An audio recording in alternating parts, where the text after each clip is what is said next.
சுந்தரபாண்டியன்னா இவர் பெரிய பாண்டிய நாட்டு மன்னன், இவரை பார்த்து நடுங்கணுமா? வா.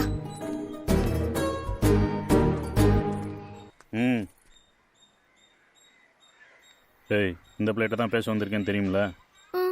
அப்புறம் என்ன, அடுத்தவங்க விஷயம்லாம் தெரிஞ்சுக்கணுமா? கிளம்பு. அட பாரா நட்பு. போய் அங்கே நில்லு. உன் ஃப்ரெண்டு எந்த வித கலங்கம் இல்லாமல் பத்திரமா திரும்பி வருவாங்க. போ போ. பா.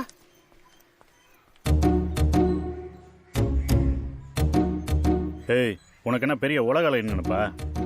பஸ்ஸில் முன்னாடி ஒருத்தன் பின்னாடி ஒருத்தன் டெய்லி 2 பேர் உன் பின்னாடியே அலைஞ்சிக்கிட்டு இருக்கணுமா?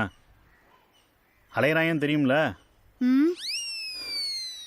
மற்றவங்கள விட என் ஃப்ரெண்டு அலையிறான்னு தெரியும்ல? தெரியுமா தெரியாதா?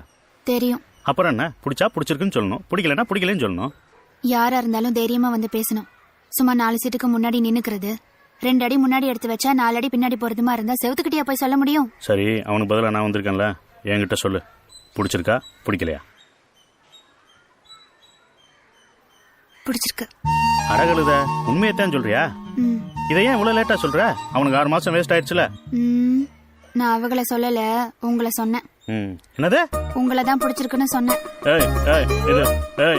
இது பாரு, பேச்சே சரியில்லை. நீ முத இடத்த காலி பண்ணு. ஏன்? என்ன சுத்தி ஊரியா? அன்னைக்கு வந்து கேட்டப்ப கத்தி ஊரை கூப்பிடுன்னு சொன்ன.